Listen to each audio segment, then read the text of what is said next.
Wonder where I am right now? I'll tell you. I'm at a holiday dinner where I don't know nobody. We invited 30 strangers to bring their favorite holiday dish to dinner. Brandon's about to try Kesari for the first time.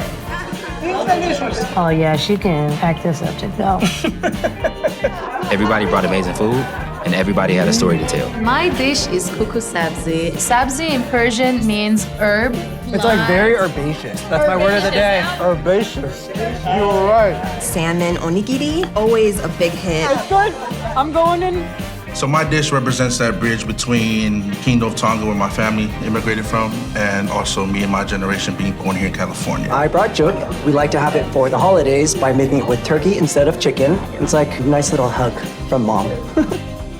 I love your mom, bro. My mom's gonna be so happy.